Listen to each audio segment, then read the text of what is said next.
ရုတ်လိုအခြေခံမဲကွန်းစကပြောလားနဲ့လားမလားကိုဘယ်လိုပြောလဲဆိုတာလေ့လာကြည့်အောင်မင်းမှာပတ်စံရှိလား你有钱吗你们有系的钱ပတ်စံ吗啦你有钱吗你有钱吗မင်းမှာပတ်စံရှိလားမရှိဘူးလားဆိုရင်你有没有钱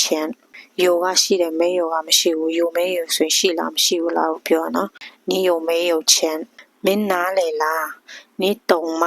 你们懂哪里的吗啦你懂吗你懂吗မင်းနားလေလားနားမလဲဘူးလားဆိုရင်你懂不懂你懂不懂မင်းတရုတ်စာရေးတတ်လား你会写汉字吗你们会大地写野的汉字တရုတ်စာ吗啦你会写汉字吗你会写汉字吗မင်းတရုတ်စာရေးတတ်လားမရေးတတ်ဘူးလား你会不会写汉字你会不会写汉字တရုတ်စကားကိုဒီလိုအခြေခံစကားပြောပတ်တန်တွေနဲ့စာပြီးလေ့လာခြင်းနဲ့ဆိုရင် page ကို like and follow လုပ်ထားဖို့မယ်နော်ဒီလိုအခြေခံစကားပြောပတ်တန်ဗီဒီယို24ပုဒ်လည်း page မှာတင်ထားရနော်စိတ်ဝင်စားရင်ဝင်ကြည့်လေ့လာလို့ရရနော်